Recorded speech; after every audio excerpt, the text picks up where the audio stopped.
Hare Krishna, everyone. So we welcome you to the second day of our Ramayana Kids Camp. I think we still have 2 more minutes to go. Okay. So we'll give time for the children to join and then we can start off with our morning prayers. Hare Krishna.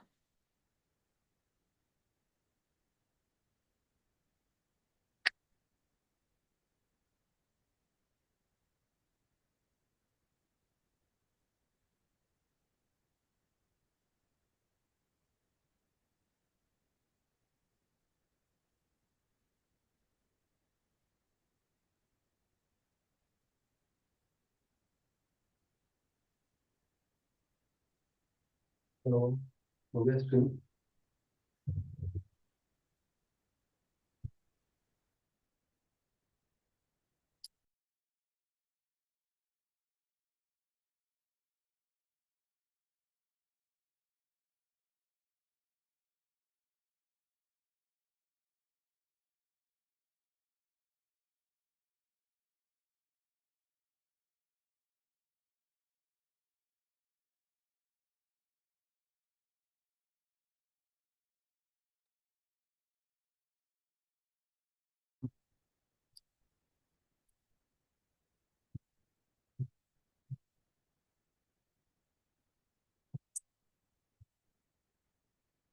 Okay, so it's 11 o'clock once again.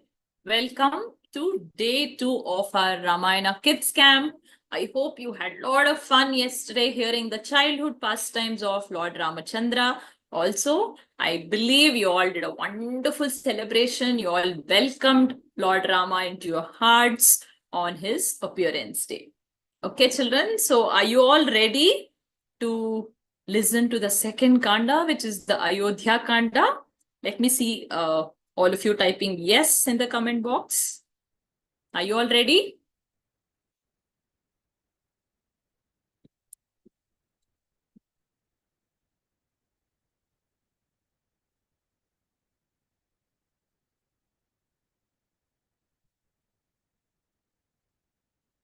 Okay, all right, fantastic. All right, so let's start off our day, our morning with our prayers to the teacher, to Lord Ramachandra himself, to Lord Chaitanya Mahaprabhu, and let's also recite the Mahamantra. I would request all of you to please join your palms. Everybody, close your eyes. And the prayer should be with a lot of devotion that Lord Rama should be very happy. Okay, let's begin the prayers. Please repeat after me. Om Agnana Timirandhasya Gnananjana Shalakaya Chakshurunmilitam Yena Tasmai Shri Gurave Namaha Ramaya Ramabhadraya Ramachandraya Vedhase Raghunathaya Nathaya Sitaya Pataye Namaha Jaya Shri Krishna Chaitanya Prabhu Nityananda Shri Advaita Gadadhara Shrivasadi Gaura Bhakta Vrinda Hare Krishna Hare Krishna Krishna Krishna Hare Hare Hare Rama Hare Rama Rama Rama Hare Hare Wonderful. So we've invoked the blessings of Lord Ramachandra, and Rumani Mataji will be taking you through another beautiful journey of Ayodhya Kanda. Over to you, Mataji. Hare Krishna. Hare Krishna, everyone. I'm so happy to join the second day of the Ramayana Kids Camp as a mentor for you. And I'm so glad to see many of you join us again today. I hope you enjoyed yesterday's session and you do remember parts of the Balakanda that we did. And it was a very good experience that we had yesterday of the quiz. The children responded. We are very happy. And as I told you yesterday, this is an initiative by Harmonics, and we've got great response. So thank you so much for your participation. And we will continue with the Kanda. At the end of the session, I will also announce yesterday's winner, right? So we will start. Just let me make some adjustments to my screen. Okay. Right. So yesterday, we reached the point where everyone was very happy because Lord Ram and Matsita got married, and the parents were very happy. King Dashratha was very happy. All the queens were very happy. And the kingdom, of course, they were jubilant. They were feeling so safe and happy, that, oh, the upcoming heir, the prince, Lord Ram, now he's married, and soon there will be coronation. So they all were going on with their lives, a very peaceful kingdom. And, before we start today's Ayodhya Kanda, I must mention that all our classes are dedicated to His Divine Grace, A.C. Bhaktivedanta Swami Srila Prabhupada, founder and Acharya of International Society of Krishna Consciousness. And all our classes are based on Valmiki's version of Ramayana. Now, coming back to Ayodhya Kand, while we will reach the meaning of this picture later, let me take you back to the point where, everybody was happy. Now, years passed by, the princes, the wives, everyone lived well. And when Lord Ram reached the age of 27, Maharaja Dashrata one day, he dreamt a very bad dream where he was being chased by an elephant, and there was a lot of chaos in that dream. Yeah. And there was a lot of chaos. I understand there are some questions that are being asked by some children. I'm so happy that you're participating and enthusiastic.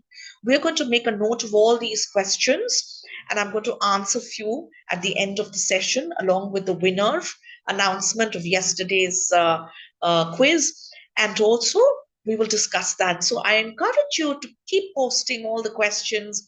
We're making a note of it, and we will answer that very soon, right? So what happened was that his dream was not very good. It made him very anxious. He saw that, he was being chased, and also, of course, as I mentioned, uh, you know, uh, when Maharaja Dashrath opened his eyes after the bad dream, he started wondering what is going on. Everything is perfect and everyone is happy. I'm following all the dharmas. So, what is the problem? He was wondering, what is this indication about? But of course, he went on with his day. But you know what? There were bad omens additionally throughout the day as well. And like I had mentioned, earlier as well, omens, bad omens at that in those days were not considered as superstition. They were actually indication by nature that something is going to happen. You know, so uh, of course, Maharaja Dashratha said, thought in his mind, "Let me do one thing. Even if there are bad omens, let me go ahead and coronate Lord Ram so that whatever there is going to happen or anything, this auspicious decision will be overriding those bad omens. So let me go ahead and take this decision. It's about time. Lord Ram is of the right age, and he's married, and this is the right time for him to be the heir. But obviously, he wanted to hurry it up because of the bad dream and the omens. He said he felt he shouldn't waste any more time. So he immediately called his counselors and the gurus, and he asked them if his decision was right. And of course, they supported him. They were all very delighted because they were all waiting for this day. They said, "Yes, this is a perfect time for the coronation, Maharaja Dashratha. I think you should go ahead with this particular decision." But of course, what happened was that Maharaja Dashratha was very anxious. He felt, "I don't want to waste any time." So he announced that he will do it the next day itself. So everybody had to hurry to make the preparations. He called his minister Sumatra, and he called Sumatra and he told him that, "Come on, you must announce this in the kingdom. You must make all the arrangements, and therefore it is important that you quickly make these arrangements. I will also call Ram and tell him about it." So, of course, Sumantra did go ahead and do that. But at the same time, Bharat and Shatrughna, they had gone to their grandfather's house, that is, Queen Kaikai's father's house. And uh, Queen Kaikai's father's name was Ashwanti King, and he was the king of Kekayadesh. And Kekayadesh, as the princess, uh, therefore, Kaikai's name came from Kekayadesh, right? And these two brothers, Bharat and Shatrughna, had gone to visit their grandfather, and of course, they were not aware of this entire situation that had emerged. And of course, what happened was that Maharaja Dashratha felt, "I should not wait anymore. When they come back, they can definitely, celebrate the coronation." Excuse me for the background noise.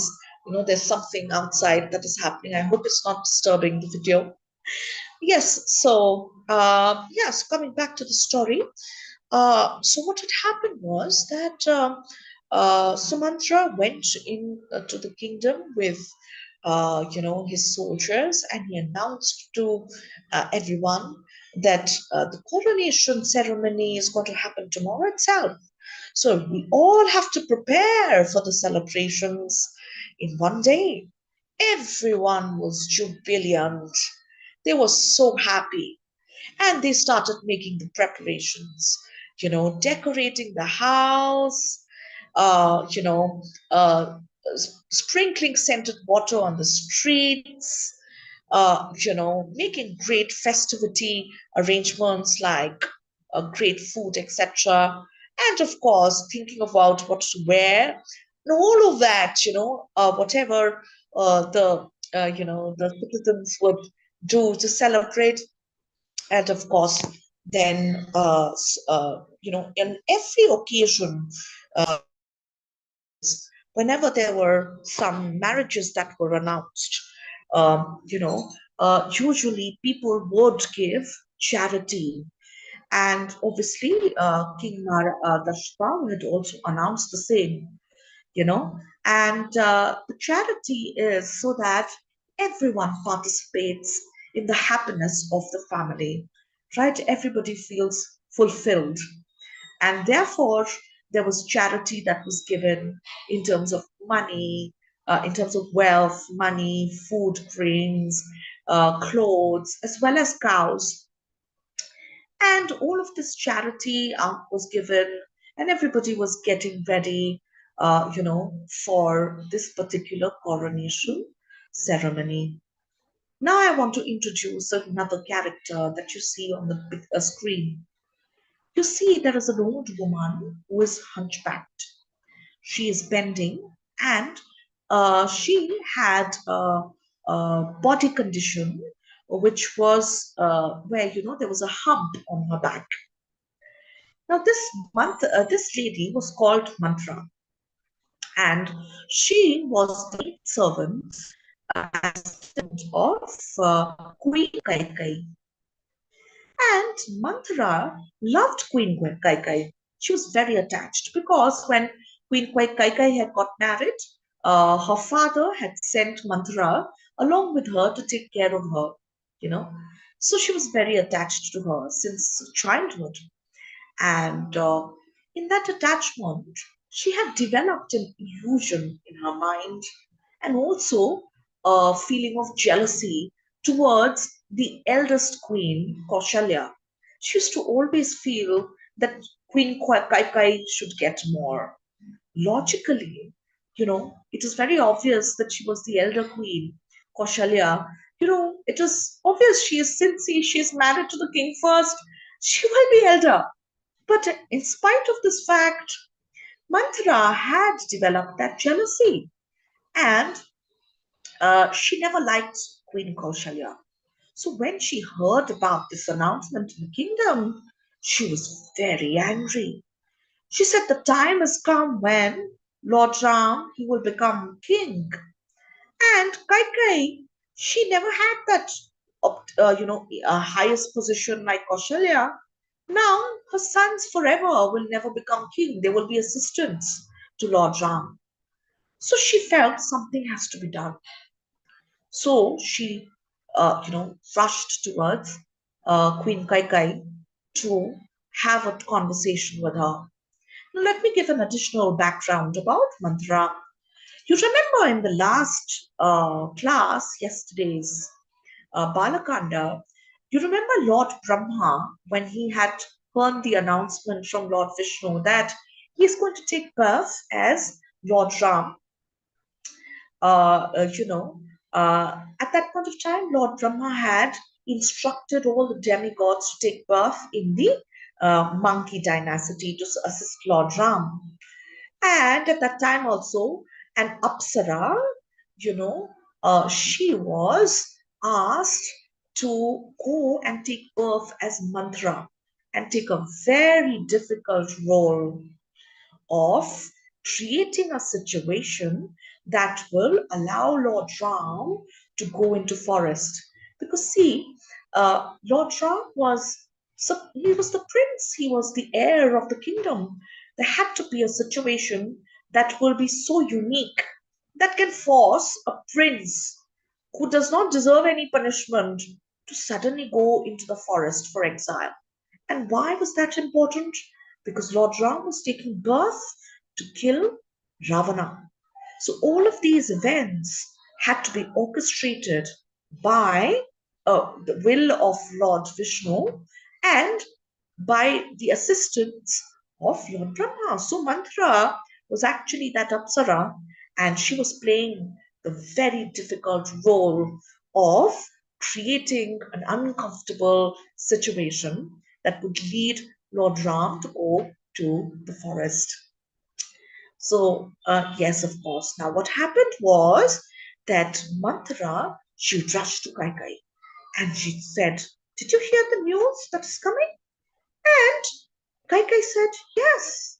Because when she entered the room, Queen Kaikai was swinging on her the swing, and she was very happy because she loved Lord Ram.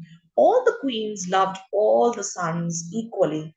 They never distinguished any of the sons as other queens' sons, And Queen Kaikai especially used to love Lord Ram a lot. She never thought that, of any kind of jealousy or ill will against him. And she used to actually love him more than her son as well. So that day she was very happy. Oh, what a lovely time. And when Kaikai came and saw that, she didn't like it. So she asked her, do you know what has happened? So she said, oh, obviously, I'm very happy. Lord Ram is, going to get coronated. Manthara told her, oh, you're such a foolish, foolish queen. Don't you understand?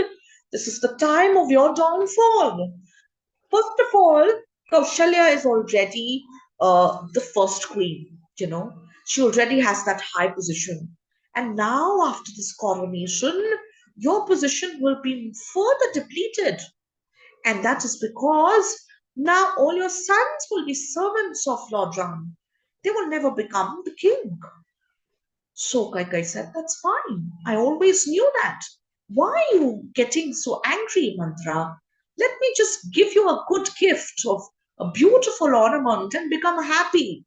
Don't worry about these things.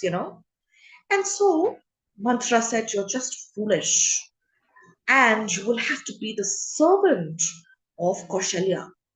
Don't you see that you will always have to take advice from the queen now because her son has become the king? When Mantra continued these poisonous words, filling Kaikai's ears, even though Kaikai was never thinking about these points, she could not bear the thought of her being a subordinate. In reality, the queens had never got such kind of thoughts in their mind. They always lived together and, loved each other. But when Mantra pointed this out, it created an illusionary highlight in her head, that, oh, this is a possibility. I can become a servant to the eldest queen. And then emerged a kind of a jealousy, but obviously some kind of insecurity as well. So, of course, at that point of time, Mantra's poison worked in her ears, and Kaikai immediately stopped. She started thinking, oh, is this possible? Oh, then I don't know what to do because I never thought of such a situation. Mantra, you are so intelligent. You are the only person who can give me good advice. And I think that you are the only one who can advise what I should do. Now just observe that when something so wrong emerges in your heart and mind, even the worst advisor you think that person is a good advisor for you. So therefore, it is very important to know whom to include in your life as advisors and friends. You should always be very careful about it. And sometimes, the other person is very kind to you, takes care of you, just like Mantra. She loved Kaikai, but her heart was full of poison and jealousy. So you must identify that while this person is showering affection towards me, I should not get blinded by that. And I should observe and see what is the real mentality and consciousness of this person. And yes, you must accept affection politely, but you should internally always know that this person cannot be my advisor. And I should make sure that I should keep distance from this person. But unfortunately, Kaikai did not have that awareness, that intelligence to not listen to Mantra. She took her advice, and then Mantra said, oh, do you remember that battle that you had fought? Kaikai said, oh, yes. Now let me tell you about that battle. Maharaja Dashrata had assisted Indra to fight a demon, and his name was Shambara. Shambara was a demon that was troubling Indra, and Maharaja Dashrata, he had assisted Indra. But during the battle, Maharaja Dashrata was injured, and uh, Kaikeyadesh was a collaborator with Maharaja Dashrata. And as part of the soldier and soldiers that were given, Princess Kaikai was also actually the charioteer of Maharaja Dashrata, and she was driving the chariot for him. And he was fighting, and she saw that he's injured. And in the middle of the battlefield, she very skillfully took that chariot and she got him out of the battlefield and saved his life. She took care of his wounds, and therefore he was able to be revived. Maharaja Dashrata really appreciated Princess Kagai, and he said, yes, of course, you're so skillful. What can I do for you? Can I offer you two boons?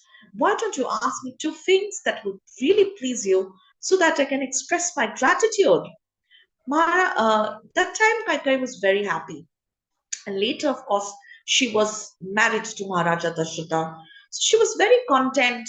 She never cared about these boons. But today in Mantra, she reminded her that, oh, because Maharaja Dashrata is a king and he's a pious king, he cannot withdraw his words. So you use those two boons and take the two boons as an advantage. The first boon that you should ask from Maharaja Dashrata is that Bharata should become the king and not Lord Ram. And the second boon should be that Lord Ram should go to the forest in exile as an ascetic and not as a Kshatriya. He should wear all the Rishi Muni clothes, and he should have no money, no connection with the kingdom for 14 years. And of course, this was very important because during the 14 years, Bharat will be able to connect with the kingdom more closely because everyone loves Ram. No one will like this particular change, this news. So obviously, initially they will resist Bharata as a king. So to develop a good relationship with the kingdom, he needs that 14 years. So Lord Ram should be away in the forest. So Queen Kaikai thought, oh, this is the best advice that I can get. Oh, intelligent Mantra, you are so good. Yes, yes. Now I'm going to go and do the same. So Mantra says that what you need to do is get out of this lovely dress and ornaments, get into the other dark room that usually, this room existed in palaces when somebody had to mourn and express anger. So they used to go to a dark room and then don't talk to Maharaja Dashrata till the time he accepts these boons. So what did Kaikai do? She did exactly what was advised to her. She went to the dark room. She changed into a really bad, dark, colored, old clothes, removed all her ornaments and threw them on the floor. And she lay down on the floor and started crying frantically to create that kind of an environment. Now, Maharaja Dashrata, as usual, he came to meet her and he saw that, you know, there's something wrong. She's not there in her room. So then he started calling for all the maidservants, the assistants, and then he was informed that she's gone to the dark room. He said, why has she gone to the dark room? This is time for celebration. What's wrong? I must find out. And he rushed. And Queen Kaikai was one of his favorite queens. He went there and he saw her in that particular situation. And he asked her, my dear queen, what is wrong? What can I do to help you get out of this mood? You're always so happy and jubilant. And now I see you in this particular condition. So Kaikai didn't speak. And then Maharaja Dashrata insisted, oh, tell me, my queen, what can I do for you? Then Kaikai spoke. She said, that, oh, do you remember the two boons that you had given me? And Maharaja Dashrata said, yes, I do. But why do you remember about that today? She said, it is time for me to get those two boons. So Maharaja Dashrata said, okay, is that what you want?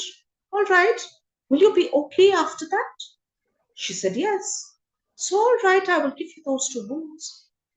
So then, Kai, she was okay after that. And then she said, all right, I am going to ask you the two boons. First is, Bharat should become the king. And Maharaja Dashrata was shocked. But you know that Lord Ram is the first son and he has been announced as for coronation. Kai reminded him, you told me that you will listen to both my boons. My first boon that I want is Bharat should become the king. And the second boon is that Lord Ram should go to the forest for 14 years. Maharaja Dashrata was devastated. He was so upset the moment he heard this, and the mind processed that, oh my God, these boons I cannot refuse. I've already promised. So these are final. Do I have to listen to these boons? And as soon as these boons were processing in his mind, poor Maharaja Dashrata fainted. And Kai looked at his condition, but she was unmoved. She did not bother about that condition. She did not melt. She felt that I cannot give up, you know. So what happened was that Maharaja Dashrata somehow came into his consciousness. He started requesting Kai that, no, what are you asking for? This is really wicked. This is not something that you should ask for. And, how can I do this to Ram? And Kai said, nothing doing. This is what I want. And Maharaja Dashrata was very upset. And this was really very late at night. So finally, Kai called for Minister Sumantra. And Minister Sumantra, when he entered the room, Maharaja Dashrata was in a very bad condition. His eyes were red due to crying. He didn't look very well. So then, after that, of course, uh, you know, Sumantra asked, is everything okay? Kai said, he's not well, he's not slept well, so that is why he's not in a condition to speak a lot. But on his behalf, I can tell you that you can call Ram and he wants to talk to him. So Sumantra followed the instruction and he went to, just let me check if my audio is okay.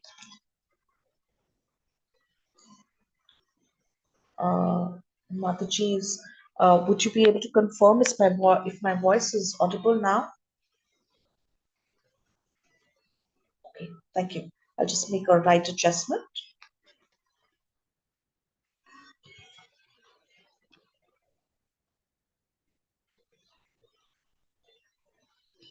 Right. So, Sumantra did what he was asked to do, and he went to Lord Ram's room. And Lord Ram had been instructed by Maharaja Dashrata that you're going to be coronated the next day. So you should be fasting the entire day. Take good rest.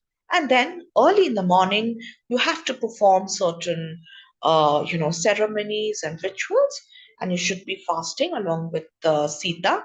And, you should be ready. So Lord Ram was mentally prepared. He was resting as he was fasting as well.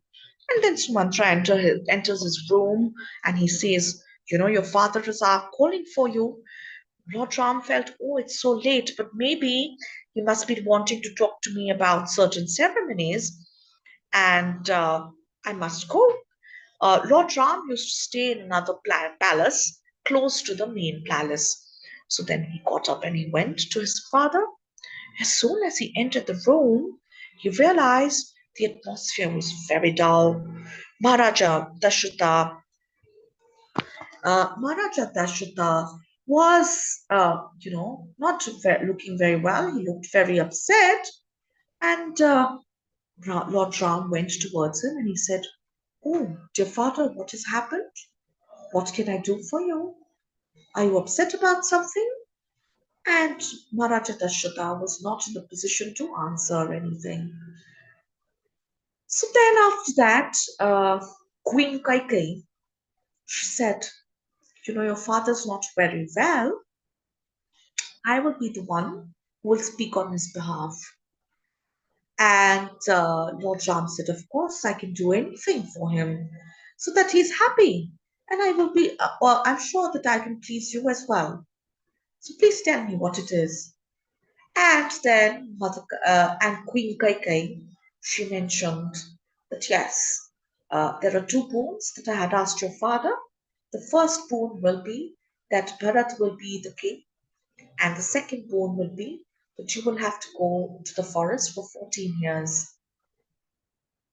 Lord Ram, at that point of time, he was not moved at all with emotions of despair. He was unaffected completely.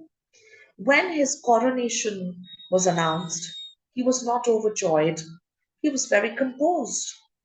And when this news was also delivered to him that he is not going to be coronated the next day, he was not unhappy as well at this point of time because he was always equanimous, right?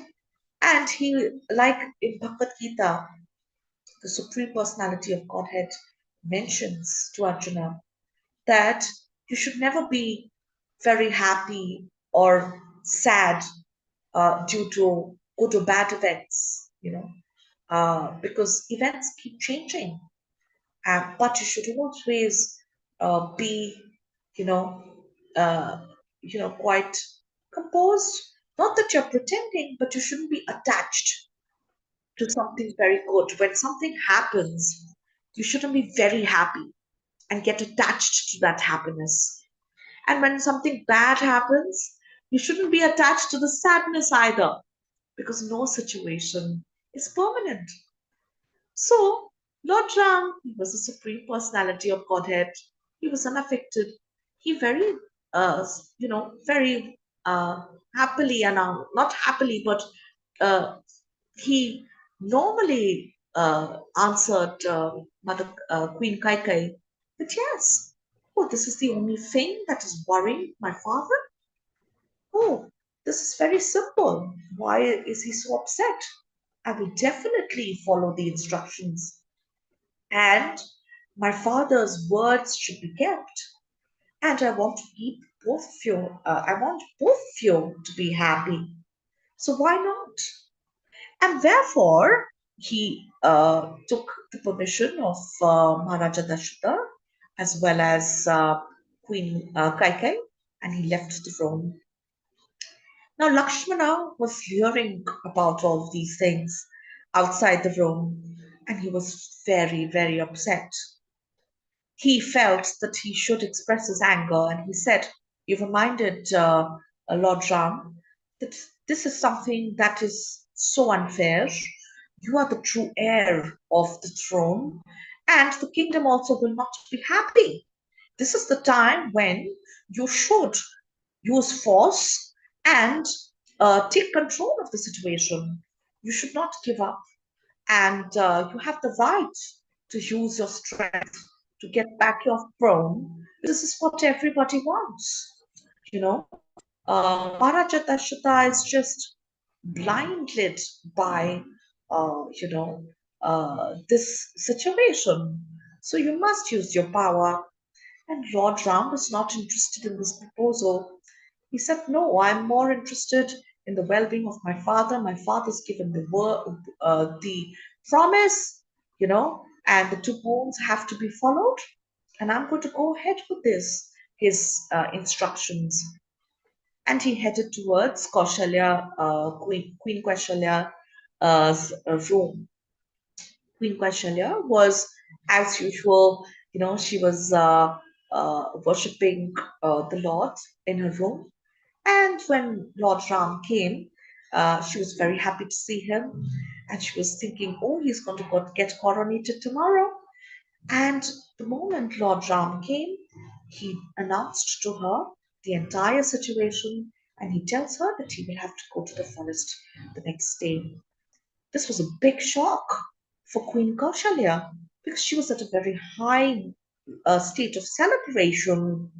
And suddenly she hears this particular announcement. She fainted.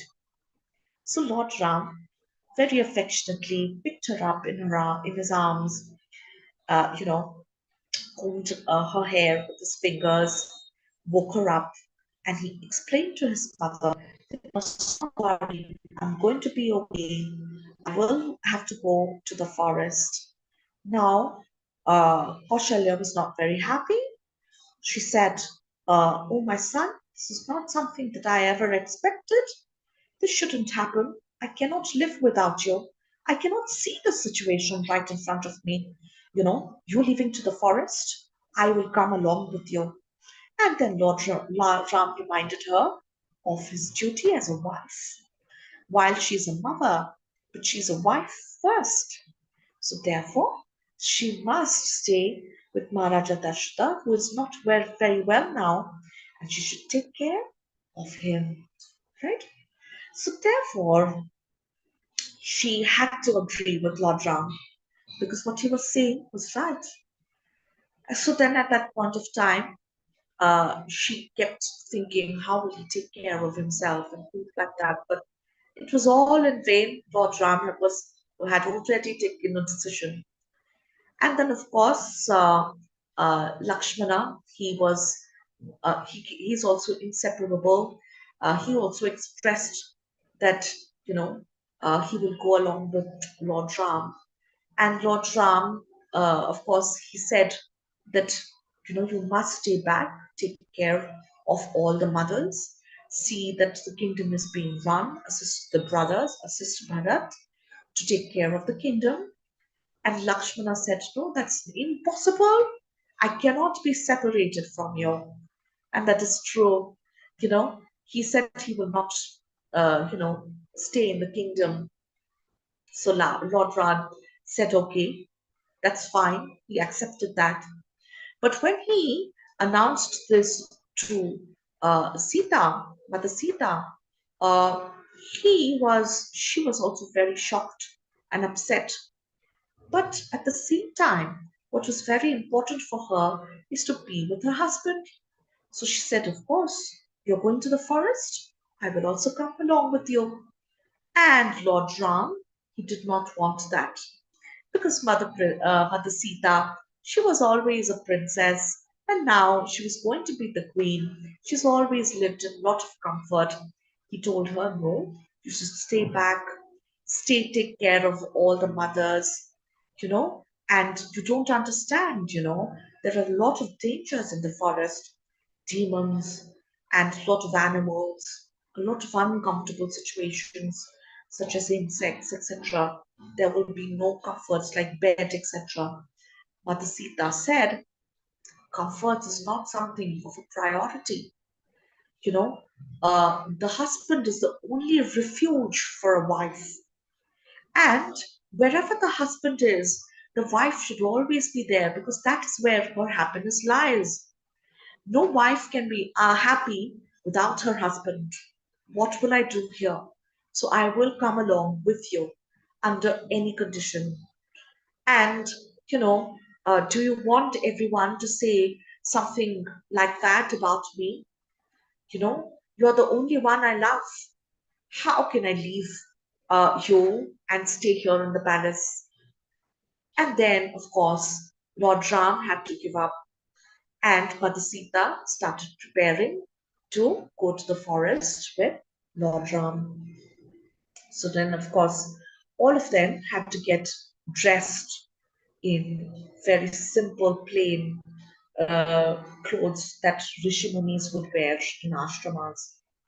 And, Mother Sita gave up all her, ornaments, etc. She was just wearing the basics. And of course, they came to Maharaja Dashatha to say goodbye to him. But of course, Maharaja Dashatha was very upset. He asked Sumantra that please give Ram some horses, some support, so that he can take care of himself in the forest. He can go and meet all the rishis, live a good life for 14 years in the forest.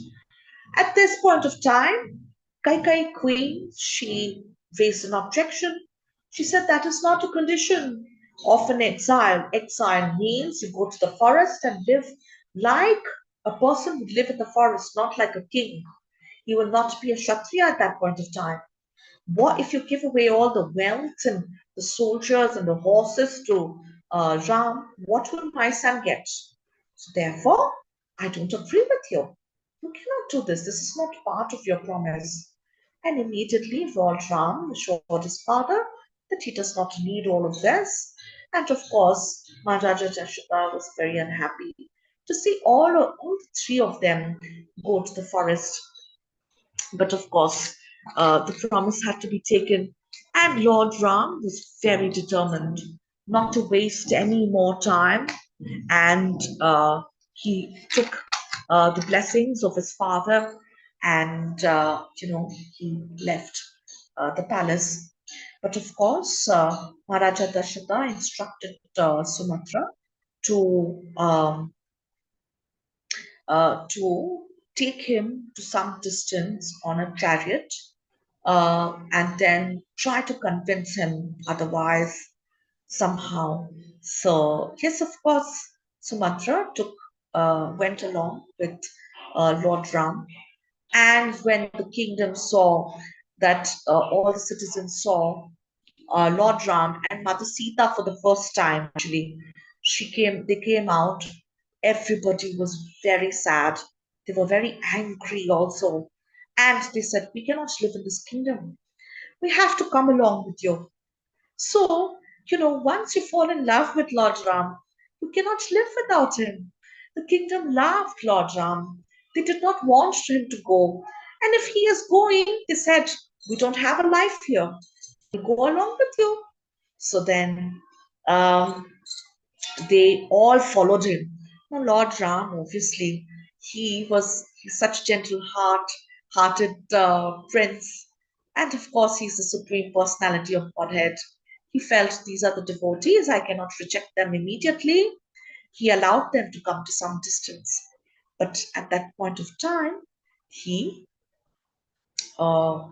he fought that at some time I will have to convince them to go back to the kingdom, and I will continue my journey in the forest. So everyone reached the river. Uh, Tanaka, yes, reached the river. Uh, I'm just missing the name. I'm sorry.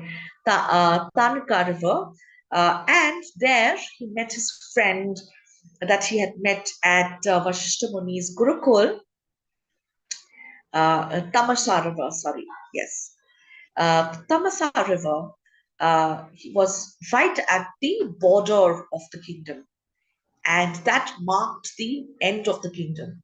So he stopped there, and there was this prince of the tribals, the Nishada king, and he was his friend.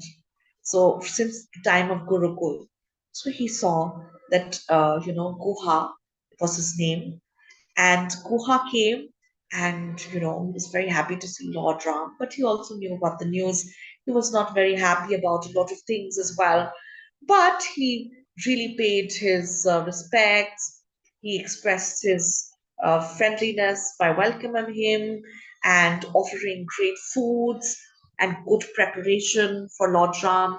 And Lord Ram said, you know, this is not something that I can accept.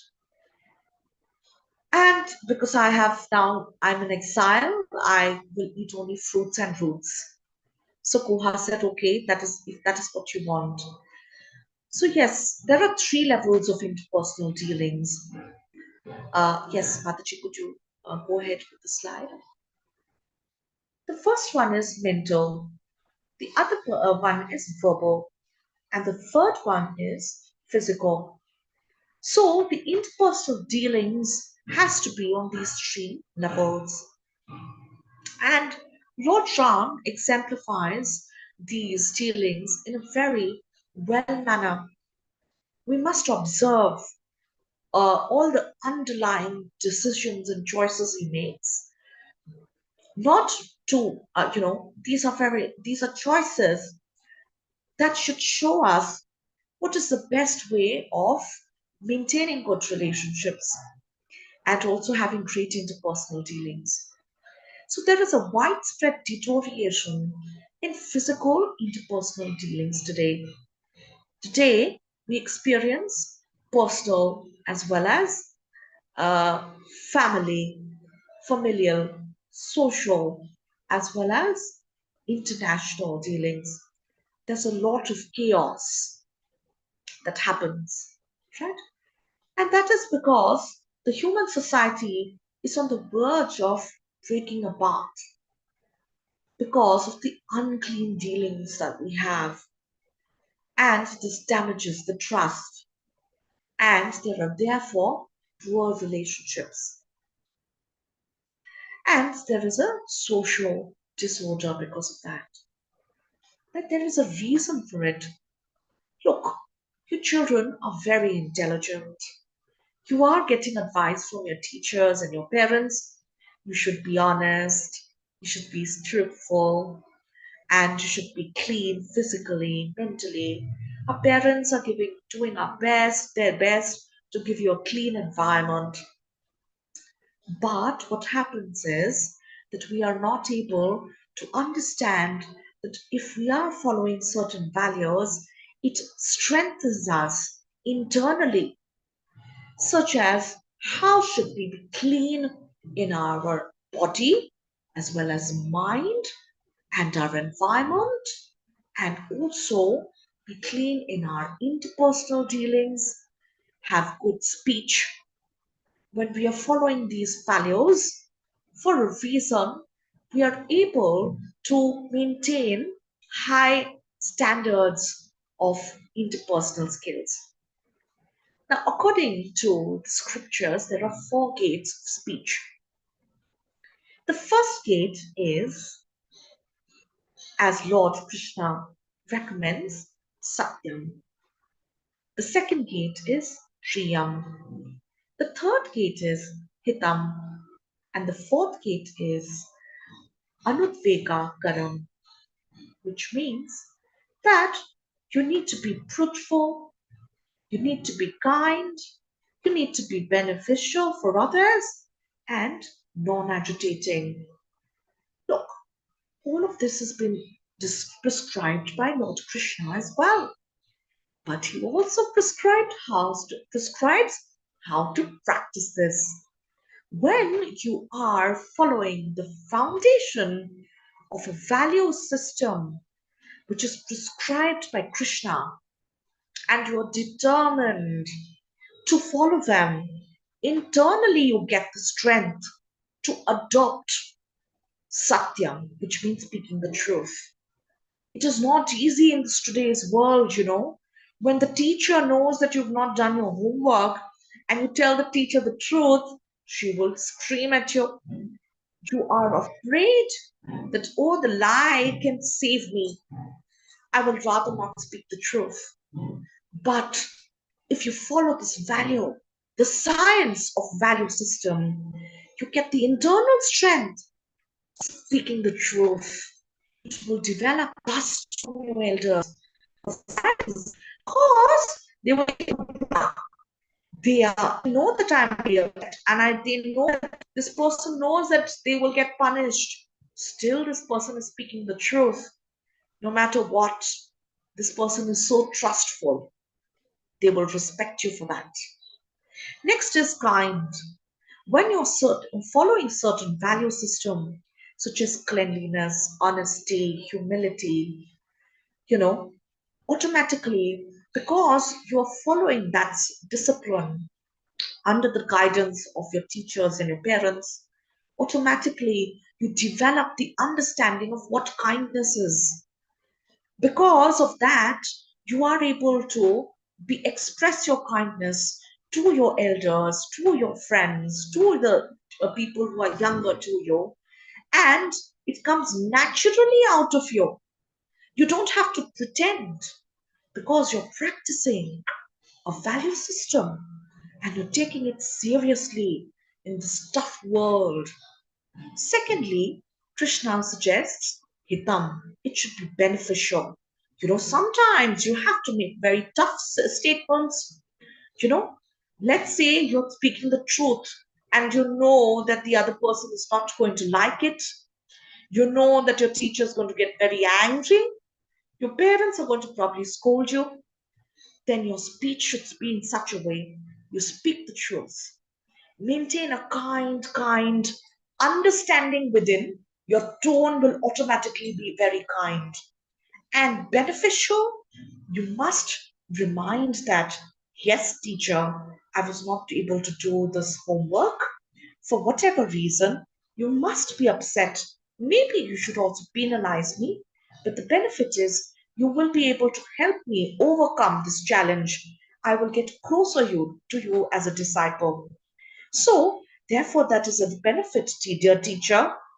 Would you be able to help me to get, do my homework on time next time?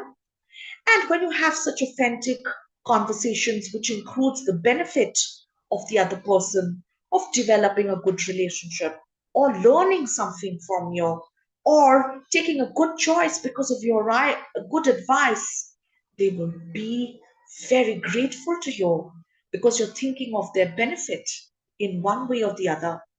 And the last speech, parameter should be non agitating. See, there will be a lot of situations that you will face in the future. Facing situations where you will have to say very hard words, but it can be non-agitating as well because you're following truthfulness, kindness, and beneficial. The tone will be such, and the choice of words will be such that the other person, even if he's angry, maybe his agitation will come down. Maybe the crisis or the hot conversation can be on a much mature level conversation. So therefore, these four gates has to be the secret in your mind. And you should use these when you are articulating yourself. Austerity of speech consists in speaking words that are truthful, pleasing, beneficial, and non-agitating to others, and also regularly reciting the Vedic literature. Anudvega karam vakyam satyam priyahitam chayat swadhyat bhayasanam chaiva vana mayanam mayam tata uchyate, according to Bhagavad Gita 17.15. You have to be good students, good children to your parents. Tomorrow you're going to be leaders, and this is the way you can prepare.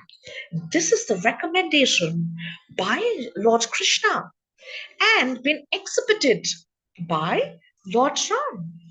So, therefore, it is very important that, like Lord Ram, even though he wanted to tell the kingdom that you must stay back, he accepted their emotions and handled it very well. He was very, very balanced and, unmoved in every situation, happiness or distress. So, the thoughts are something that you must be observing every time, and where you should be very intelligent to identify if a thought is coming. You don't have to judge your thought as to why that bad thought or good thought has come. The point should be, what is the action that I have to take based on the recommendation, higher recommendation that I'm getting from the scriptures. The scriptures are expressions that talk about the Lord. They are the truth. So when you study and read the Vedas, your mind interprets the truth on a regular basis. So when the thoughts, good or bad, come into your mind, you must identify what actions, how you have to speak, and therefore, to be virtuous, a person must act in a virtuous way. And they say you fake it till you make it. Now, the word fake does not mean that inside you are feeling, really venomous towards the other person and, you're pretending to be a nice person to the other. What this actually means is sometimes internally you are not very happy, but because of the suggestion by Lord Krishna, you're using the gates of at your mouth. So when those thoughts of anger are coming in, your intelligence is creating that barrier of gates and filtering it to make it come out as very virtuous. So internally, you are not very happy, but because of the gates, you're still making it. So your internal agitation is not expressed, because if you express your agitation as well, it will agitate the other person as well. And remember the fourth gate, your speech should be such that the agitation of the other person should at least reduce or should go away. So it helps you be a very strong personality, and therefore it is important that you act virtuously. And initially, it will be difficult, but when you practice regularly, the development of that internal agitation will also go down. Remember how Lord Ram was so peaceful in a happy situation? He did not react much, he was not attached. And in a sad situation, also he was not attached. And the secret is because we have to practice the values he's prescribing, and that will make us naturally virtuous. And therefore, smile to lift your mood. And that is one of the psychology study. Strike a powerful pose to feel confident. Now, sometimes, like I said, internally you're not feeling well, but you're striking a pose, to do it. Now, that is the secret. When you're practicing regularly, you will not have to fake it. But to make it, it will be very natural. So, initially, those gates will help you to bring that action on a virtuous level. And that is what the sentence means, fake it until make it. Listen to happy music. Happy music is created by a level of consciousness. Why is scriptures important? Why are we studying from Valmiki's version of Ramayana and not from other commentators? It is because Valmiki Maharshi's consciousness was at very high consciousness. He was not mixing his opinions. When we are listening to music, it has to be created from a very high consciousness. So then when you listen to that music, you reach automatically to that level of consciousness. Happy music. Therefore, that is very important to understand. Sorry, Mataji, could you go back to the slide? The previous slide? And mimic good leaders to learn new skills. Well, of course, who is the best leader? Lord Ram. That's why we're hearing the Ramayana today. We must observe what is his intention behind every action and follow his example. So, as we can go to the next slide, Mataji. Okay, so you can observe the demonstration with the apparatus. Cite the possibility where there is where the principle can be applied. So there are two nuts that are there, and there is this particular example where one is a red thread and one is the blue thread, right? And I will definitely explain this experiment, but can I request Adikopi Mataji to explain this experiment better? Yes, Mataji, sure. Yes. Sure. So children, what you can do here is you can, if possible, if you have tuning fork, you can take the tuning fork. Okay. So basically we are learning something called resonance. All right. So what happens, as Mataji was talking about, how our association is so important. So if I'm spending time with real good people, then I start acquiring their qualities. If I'm spending time with people who have a bit of more bad qualities, I will start acquiring. So that is what this particular demonstration is about. So you can actually take two tuning forks, okay? And you have to vibrate one. You can probably just hit it on a hard surface and it starts vibrating. Okay, when it is vibrating, the other one should be steady and you can slowly bring it closer. Okay, when you bring it closer, at one point, see now this is vibrating because you've just resonated it, and the other one will slowly starts vibrating. At one point, if you keep observing, they both will be vibrating at the same frequency. Okay, they'll be vibrating at the same frequency. So, this is called, in physics, this is called resonance. So what happens when we associate with people, we tend to start mimicking them at some point. Okay, so if it is obviously, if it's difficult for you to get the tuning fork, as you can see, there's an apparatus set up here. You can have a thread. Okay, you can ask somebody to hold it on either sides, and you can have two more threads, and you can just connect a simple as Madhuri said, probably a nut or any kind of a circular object.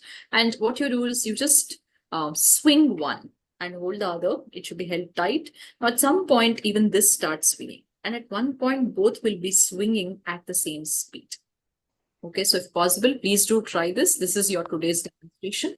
And once you do it, please do either take a photo or make a video, and just go to Google Drive, copy the link, give public access, and post it on our comment section. So we'll take a look at it. I hope the experiment was clear. So basically, laboratories and all, you can see the tuning fork. Here you can just do it with any simple circular object. Yes, Mataji, you can continue.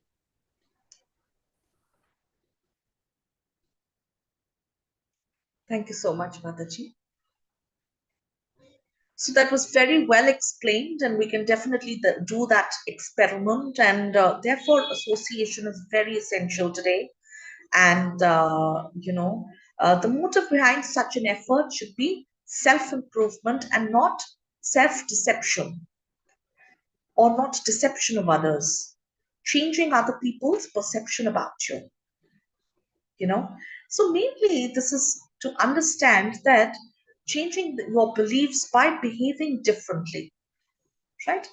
So mainly the entire suggestion that is being given here is, when you are aware of yourself as a responsible being in a human body, you know and then you understand that yes, when I follow these particular values that are being suggested by the highest level of consciousness, by Krishna and in the Bhagavad Gita. That means that with my behavior, not only am I able to navigate through life successfully, but also help others as well.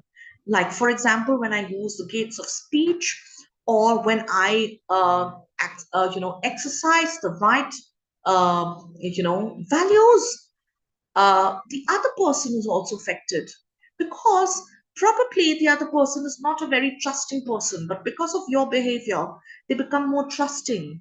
They start appreciating good qualities. They also take your help. And you also are able to get help from good association. Therefore, when you are able to practice these values, automatically the beliefs also emerge at a very high level. So let's look at a very interesting video, and this will help you visualize what you have heard from me today. So let's go ahead.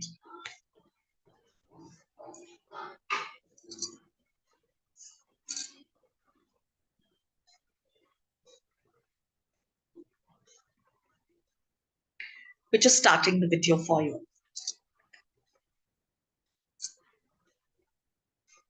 I hope you're enjoying this particular session, and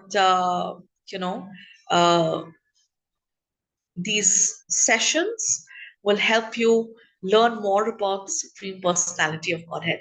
Go ahead and enjoy this video.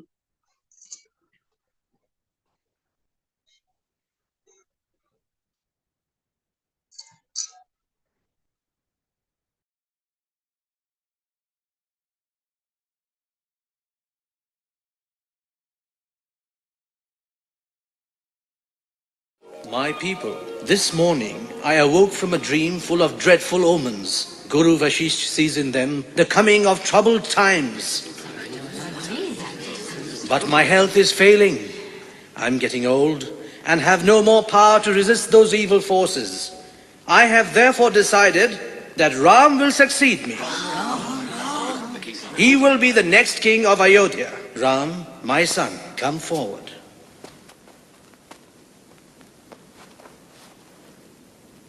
Ram, try to live up to the people's expectations. I have faith in you.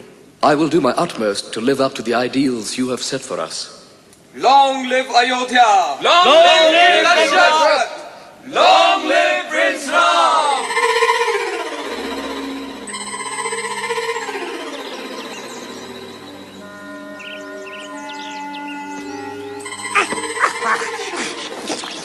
Noisy, wretched things. Manthara, stop abusing the birds. Kaikai, is this the time to beautify yourself when great misfortune creeps upon the kingdom? Manthara, don't you understand?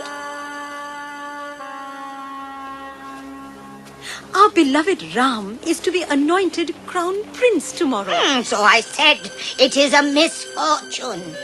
Oh, Kaikai, you are so innocent, so trusting. And look how King Dashrath has betrayed your trust. Hold your tongue, Manthara. I will never allow you to speak of the king in this way.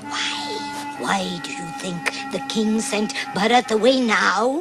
So conveniently before the coronation? Why? Why? I wonder why he did that. Kaushalya might have suggested it to the king, yes. You know you are the king's favorite queen, and Kaushalya hates you for that. She's jealous of your youth and beauty. Oh, What can I do? leave everything to this loyal and clever Manthara.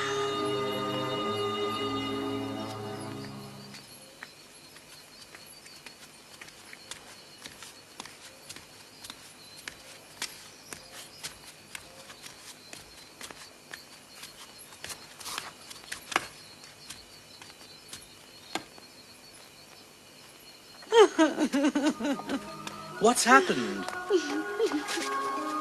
Why this sorrow, this anger on such an auspicious night? What can I do? Come, tell me.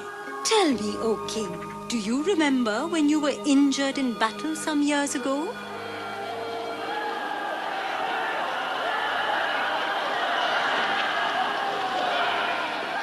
I drove you to safety, and you promised to fulfill 2 boons of mine. You must grant me those 2 boons now. Only 2 boons? You can have more if you want. No, I don't need more than 2. The first is...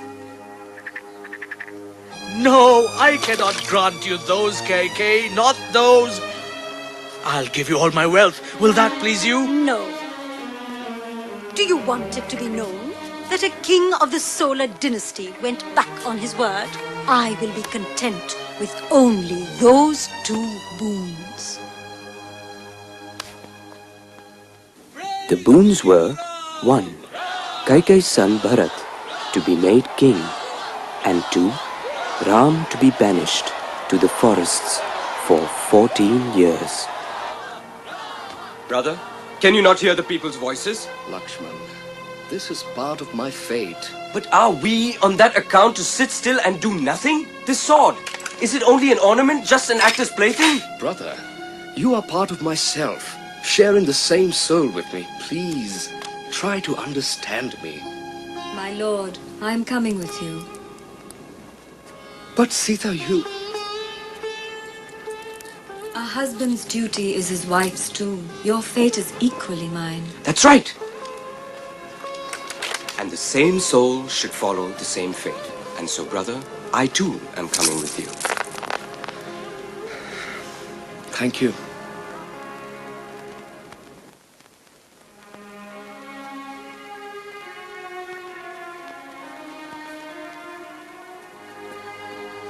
Mother, take heart. 14 years will pass very quickly, and I will be back, seeking your blessings in no time at all. Yes, my son. Ram.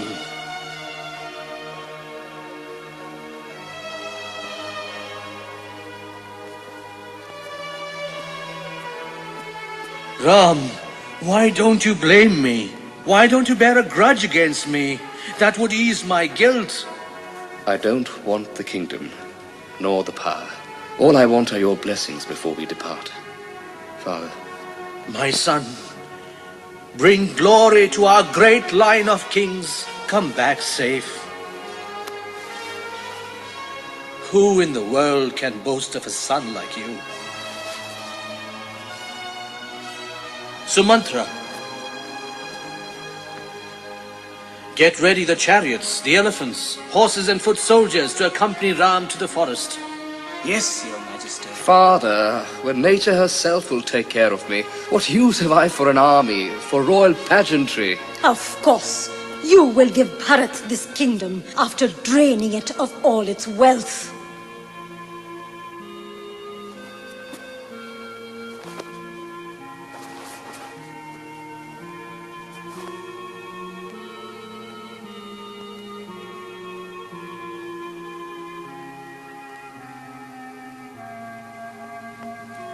Mother, give your blessings to your departing son.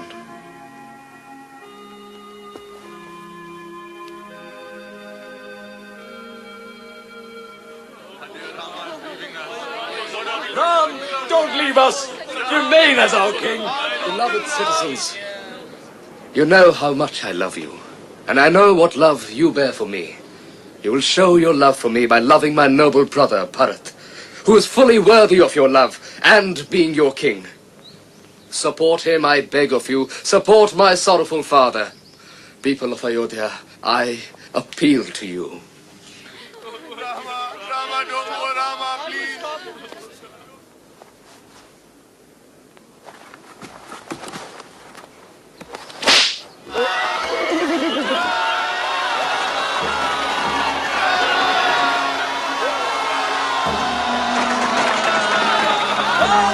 Come back soon.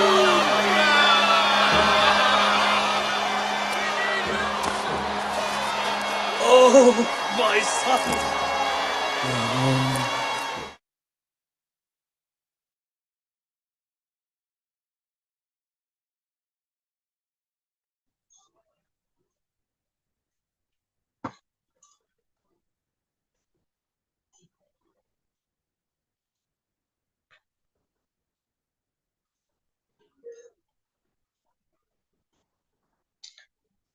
Oh, great. I hope you enjoyed that video and it gave you an understanding and visualize what you have just heard from me. And we'll take it forward from there. So, of course, Guha paid all his hospitality to Lord Ram, and Lord Ram reminded him that he cannot accept all of those lovely food and all of those comforts that was being offered to him. He is in exile and he has to live in the forest according to the norms. So then, of course, what happened was that Guha he went ahead and made certain arrangements so that they can stay at the bank of the river for the night.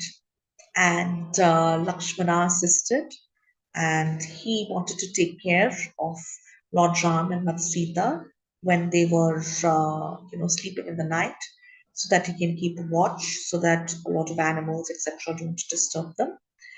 And therefore, of course, in the morning, Lord Ram asked Sumantra to leave for the kingdom. And of course, They left early in the morning so that the rest of the people who had followed them do not see them and get upset. And therefore, along with Lakshman and Mother Sita, Lord Ram crossed the river of Ganga and he reached the ashrama of uh, Bharadwaj, Bharadwaj. And there, of course, he was welcomed by, Bharadwaj Mani, and he was very happy. He knew about the entire situation, and he offered Lord Ram to stay with him. And of course, at that point of time, Lord Ram, he reminded him that because this particular place, your ashram, is very close to the kingdom, a lot of people might come to meet me here. So it's better that I don't disturb you. I should go a little ahead. Can you suggest a better place? So he suggested Chitrakoot. And he said it's a very beautiful place. You can live there peacefully. So when they went to Chitrakoot, there was Agastya Muni along with his wife Anasuya. And Lord Ram, Mother Sita, and Lakshman, they reach Chitrakoot, and they are meeting Agastya Muni and Mother Anasuya. But of course, in the meantime, Maharaja Dashrata was not in a very good state. After Lord Ram left, he was constantly fainting. He was constantly crying. He was getting really bad dreams. And then ultimately, even though the queens and Minister Sumantra were right next to him, he went through a situation where, he was talking to his queens about Lord Ram, about how he's missing them. But of course, he was also very angry at Kaikai, and he did tell her that he is going to disown her, and he does not want to be with her, want to see her around him. And in such a situation, Maharaja Dashrata left his body and he passed away. Now, Bharat, he was still at his grandfather's place.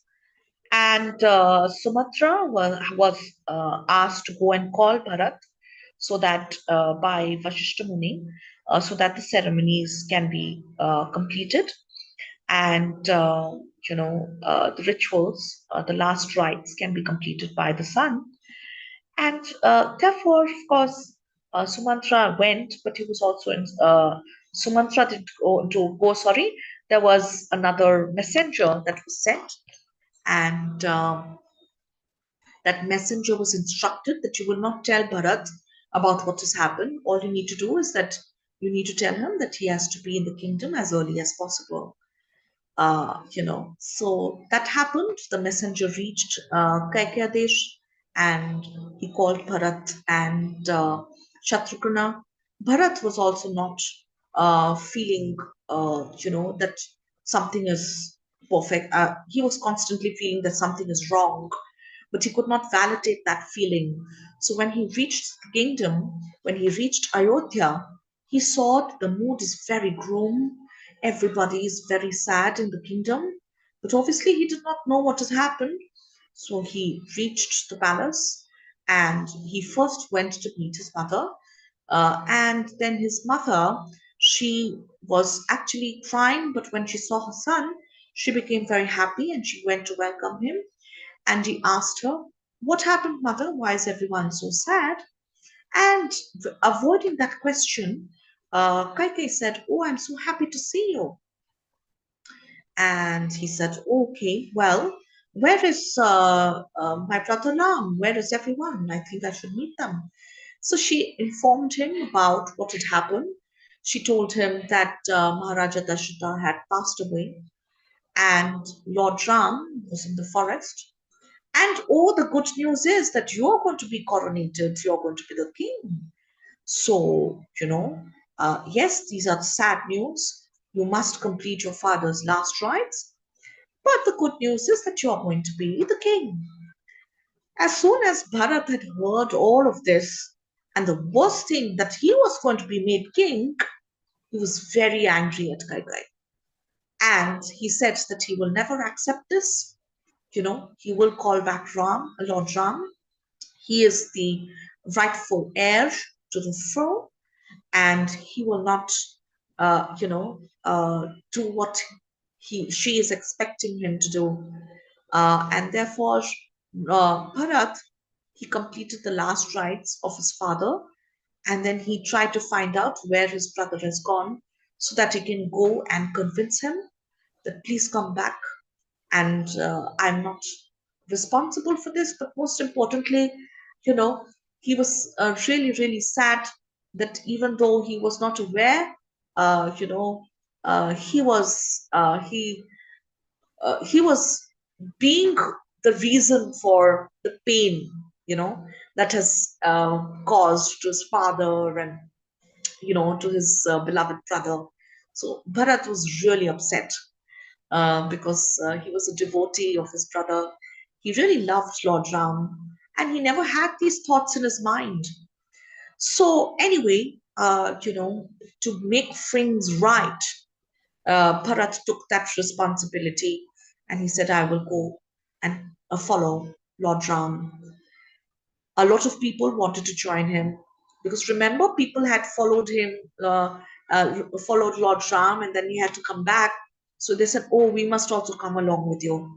So everyone joined Bharat, including the queens, and they went to the forest.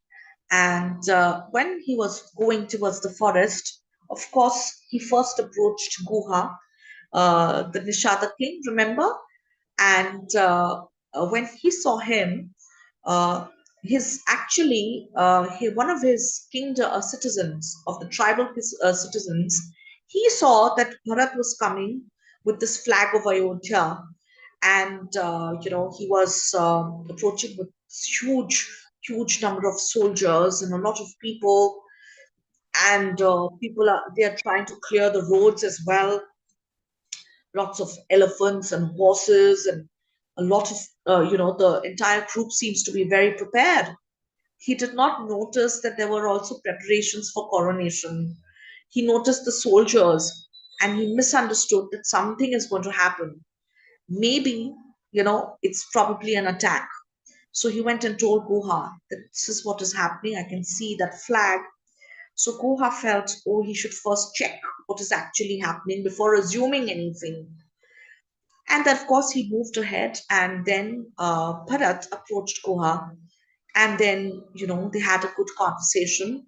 And that was the time when Bharat expressed to Guha, you're very close to my brother, Ram, and I'm here to find out where he is because I want to take him back to the kingdom. He is the rightful heir of the kingdom. And, I've come with the entire soldiers, all the preparations. He will return back. He will return to the kingdom as a king. He will not continue to be a forest dweller, a person who has been exiled. He does not deserve to be in that state. I must do my duty. So please help me, Guha. Take me to my brother. So then Guha informed him how he had helped him across Ganga River, and therefore, somehow, with his guidance, Bharat continued his journey, and he started approaching Chitrakoot. Now, Lakshman, he was, doing his usual tasks. He used to help Mother Sita take care of the kitchen. They had built a nice hut in Chitrakoot, which was such a beautiful place. Now, I will give you a little bit of a background of what happened when Lord Ram and Mother Sita and Lakshman, on the advice of Bharadwaj Muni, reached Chitrakoot. He met Agastya Muni and his wife Anasuya, and they were given a lot of good advice, a lot of good gifts by them. uh, Agastya Muni heard Lord Ram. He also expressed that he understands that he has come to help the sages, and he was very grateful. And he also told him that Chitrakoot is the right place and he can occupy a place there at a particular spot where he will not disturb the other meditators as well, and he can live there peacefully. And Anasuya Mata, his wife, she was a great meditator, a great wife, and she spoke to Mother Sita. She gave her the advice of what are the duties of a wife, how a wife should always support her husband under any condition, and she gave her gifts such as divine clothing and ornaments, and she advised them that she should continue wearing them. They are auspicious, and also they are gifts that she should accept. And Lord Ram was very happy to meet both of them, and he was very happy to see Mata Sita receive those gifts as well. And then, with the help of Lakshmana, they built a hut there, and they were living peacefully in the forest at Chitrakoot. So when Bharat was approaching this spot, Lakshman, as usual, he was doing his usual chores, and he saw from a distance, oh, I can see the flag of Ayodhya. I can see so many soldiers. It looks like they are ready to fight. He saw elephants, he saw horses. Obviously, at a distance, he did not see that there are other preparations as well.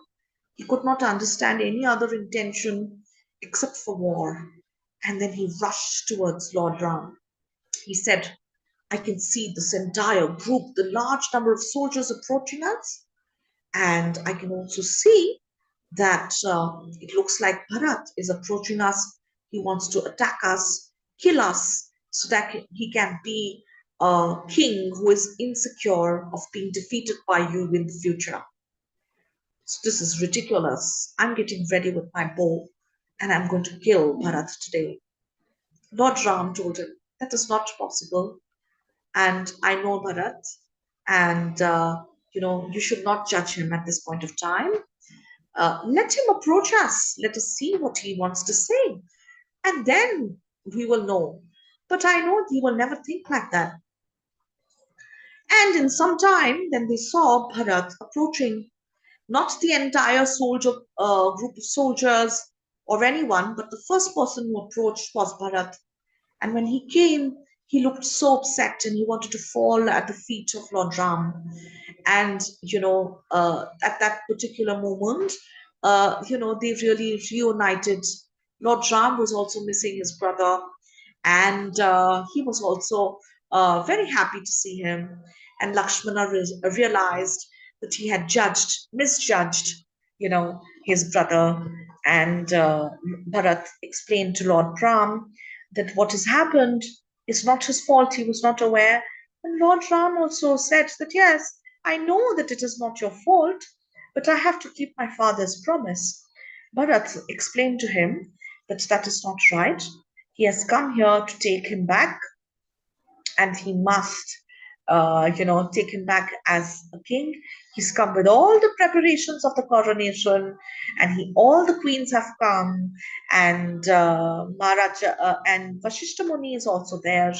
But of course, Lord Ram did not accept it because he said that the words have already been uttered, the promise has already been given by his father. So he must keep that.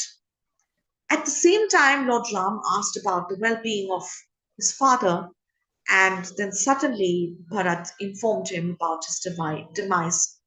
Lord Ram was very upset about this, and he really felt that he has lost one of the most important persons in his life, and also the fact that he was not present during the last rites of his father.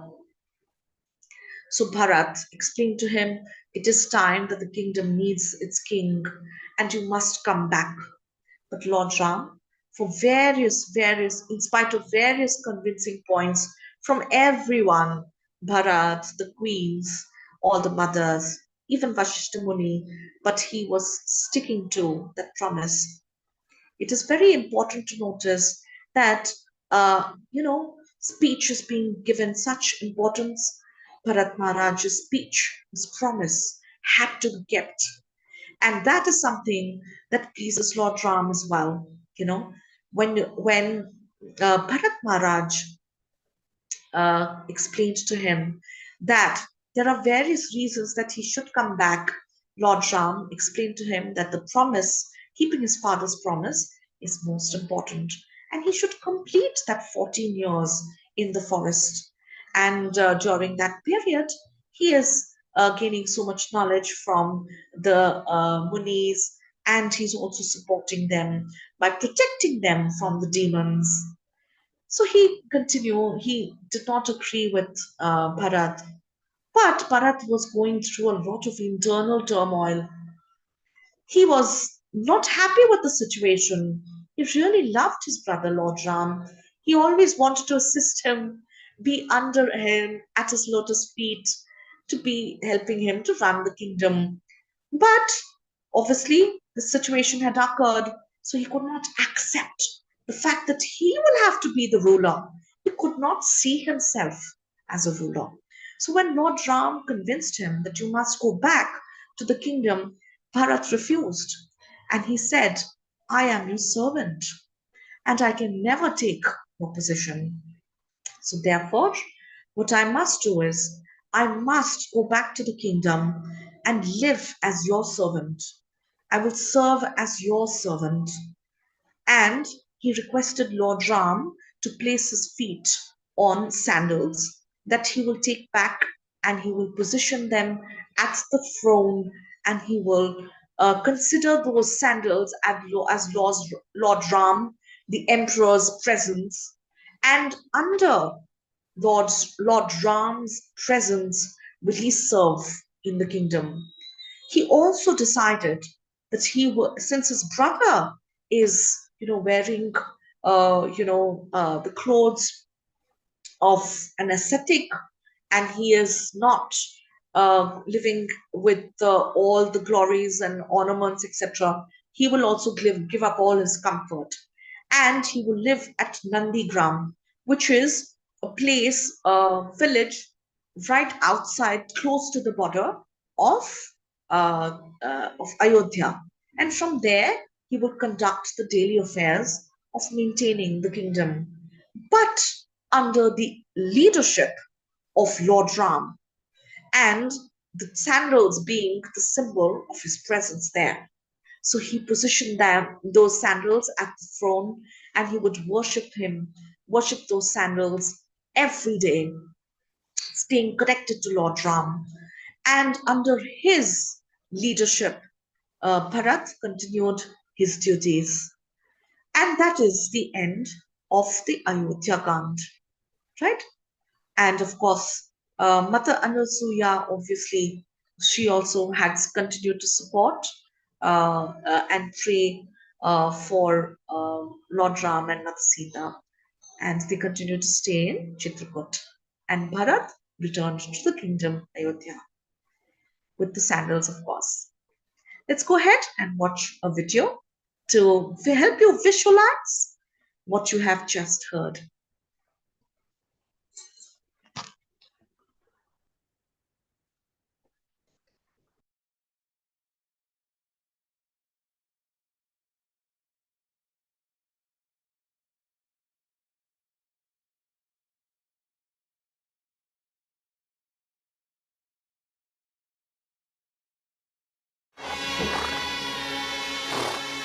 Take care, Ram, Lakshman, Sita. You take care too. And please, look after my father. I will.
6 months pass by.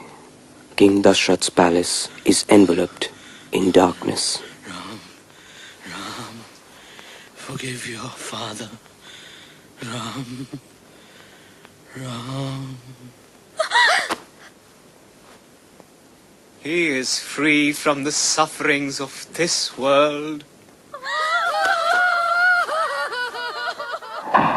Bharat, Kaikeyi's son, who was away in Kaikeya visiting his grandfather, was called back to Ayodhya.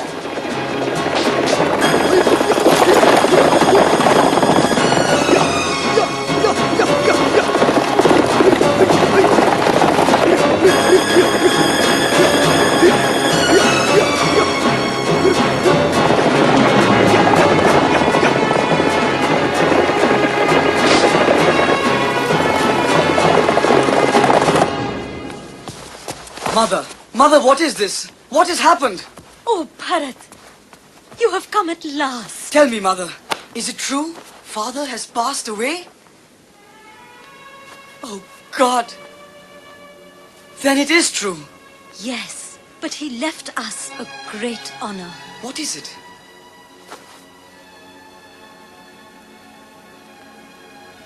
What have you done, you depraved, heartless woman? What perverse tongue poisoned your mind? Brother, it is she! It is this evil hag who has sowed the seeds of madness in our mother's heart. Please forgive me. I was only thinking of you two. Kaikeyi and Bharat. Stop it! I will cleave your filthy brain in two. That's enough. Don't let her blood defile our father's sword. You are no longer my mother. Let the world know it. Please forgive me. Forgive your poor mother, Bharat. Please. Forgive me. Forgive me.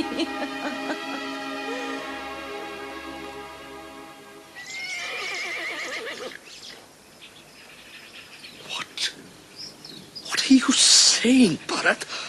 Our father is dead? Brother, I share your grief.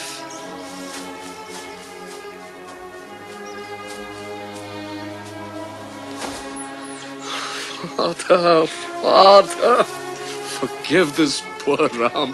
Forgive your son, please.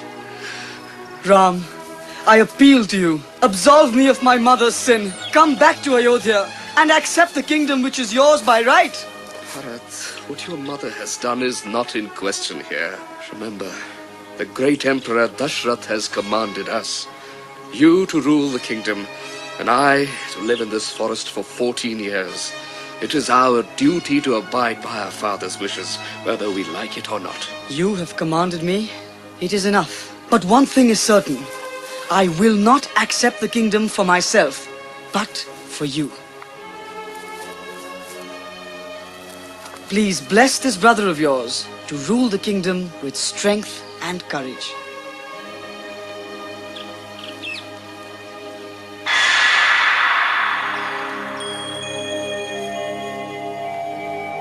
I will rule for the next 14 years, but only till you return. Bharat, my brother. Ram. Long live Ram! Long live Bharat! Panau pavana sama kupina antar. Vanau pavana sama kupina antar. Swagat hetu ahay nishdolit. Lohit nav pallav kar. Kupina antar. Kupina antar.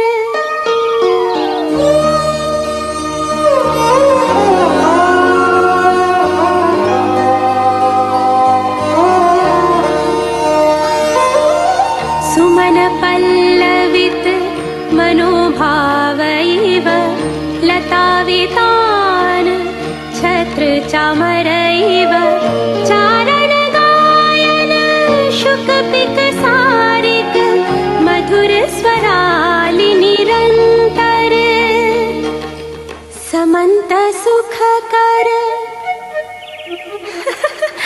समंत सुखकर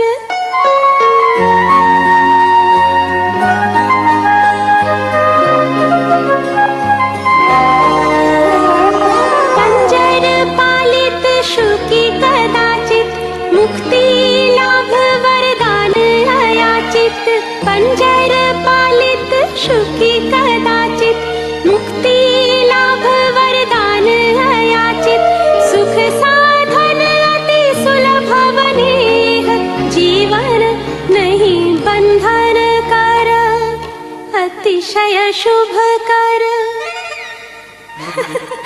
अतिशय शुभ कर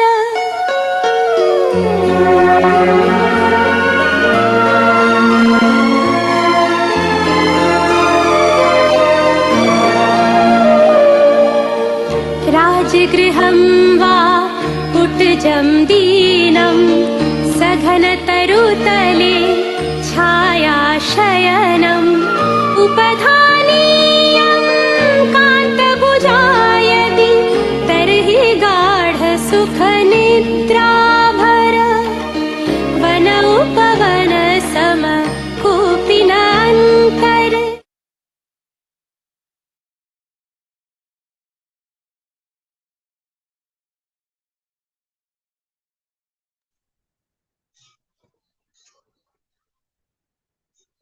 I hope you enjoyed that video.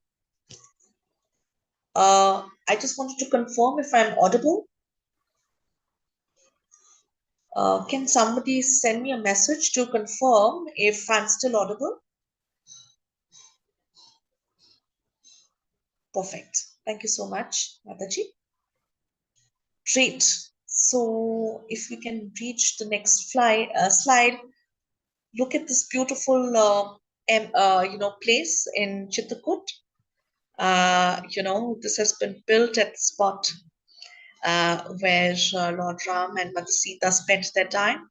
And as you also saw in the video, that according to the situation, they had found their happiness together. Mother Sita, Lord Ram, and Lakshman very happy. Lakshman also very happy because he was with Lord Ram, he was doing his duty. And obviously, since they were, together, they all were very happy. And Mother Sita was with her husband doing her duty, and Lord Ram was with his two favorite people. So everything was okay, in spite of the fact that they were actually on exile. So that is also a very good example that we should learn from. That you must be happy in every situation, and find your peace within. So thank you so much for participating in today's session. I hope you're enjoying the kids camp, and we request you to continue posting questions. We will attempt to answer some of the questions now. And also, I would want to um, also talk about the winner of the the quiz that we did. If you can do that. And before that, we will also do the Nama Ramayana. So let us go ahead with Nama Ramayana, which is glorifying the names of Lord Rama.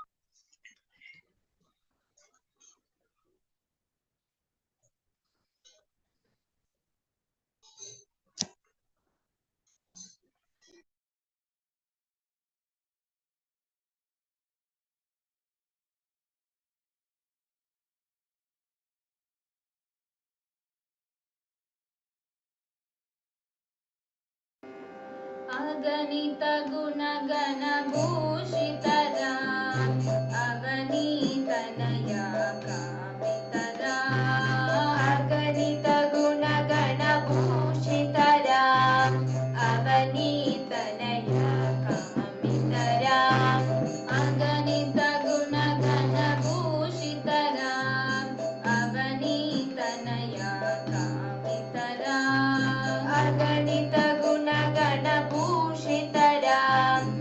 अवनीतनया कामितरा राकाचन्द्रसमाननरां पितृवाक्याश्रितकाननरां राकाचन्द्रसमाननरां पितृवाक्याश्रितकाननरां प्रियगुहविनिवेदितपदरां ताक्षालितनिजमृदुवदना प्रियगुहविनिवेदितपदरा ताक्षालितनिजमृदुपदरा भरद्वाजमुखानन्दकरा चित्रकूटादिनिकेतनरा भरद्वाजमुखानन्दकरा चित्रकूटादिनिकेतनरा Dasharath सन्तत चिन्तितरा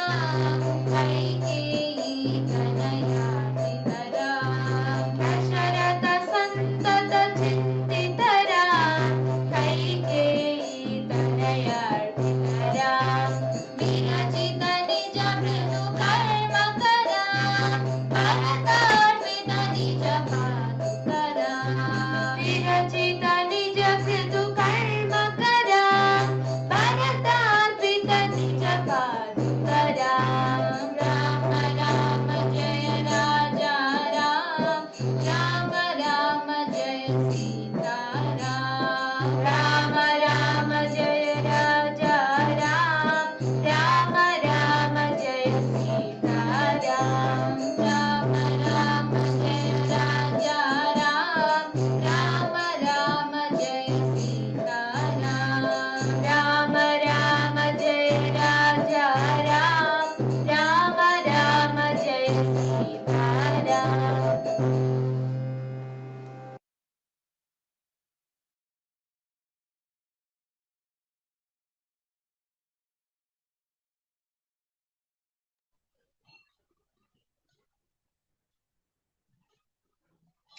Right. So we will also learn the translation of what we have heard.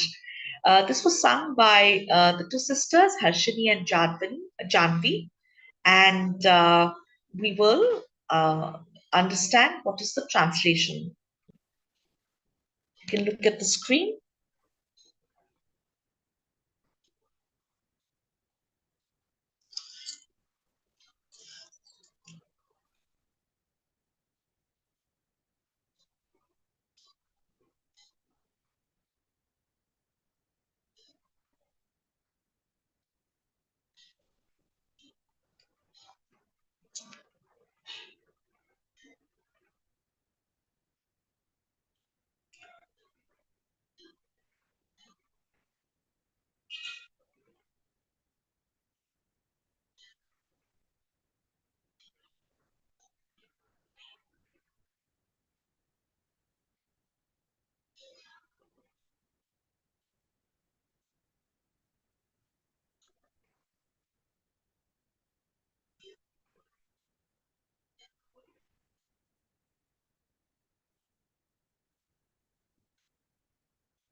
Right, so we're just looking at the point where we had left last time. Okay, great. So today we started from Aganita Guna Gana Bhushitaram.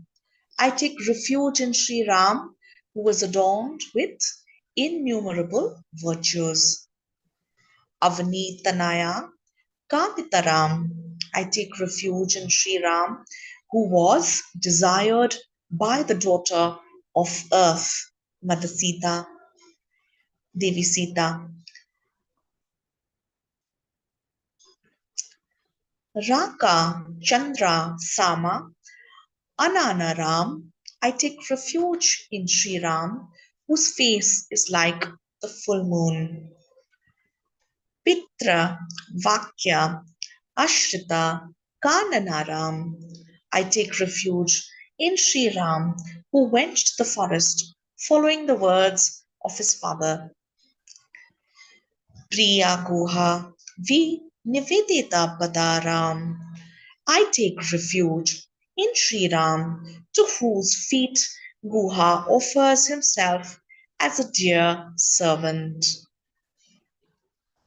Tat Shalita Nija Natu Padaram. I take refuge in Sri Ram, whose gentle feet was washed by Guha.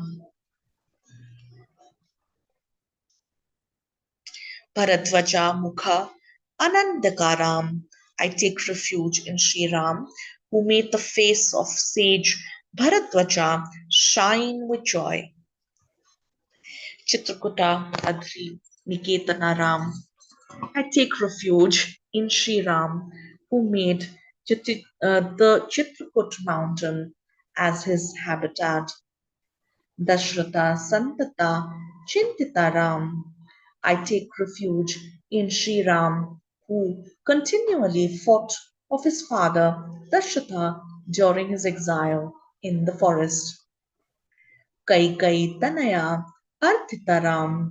I take refuge in Sri Ram, who was earnestly requested by Bharata, the son of Kaikai, to return to the kingdom. Virachita Nija Pitrakarmakaram. I take refuge in Sri Ram, who performed the last rites of his father. Bharata Arpita Nija Padukaram. I take refuge in Sri Ram, who gave his Paduka wooden sandals to Bharata. Ayodhya Kandam. The chapter will start tomorrow. So thank you so much for your attention. I hope that you were able to connect between yesterday and today. And also, I will announce the name of the person who has won yesterday. Let me just check the list. Her name is Shrikirti. She got 10 out of 10. Congratulations, Shrikirti. And also congratulations for your participation and the wonderful experimental video that you posted as well. Thank you so much. And what we will do is we will also want to ask you for your address, on our office number. If you can send your address on our office number, we will send in your gift. So our office number is 8000086108. That is the Harmonics office number, and it will be also posted in the comments for your reference.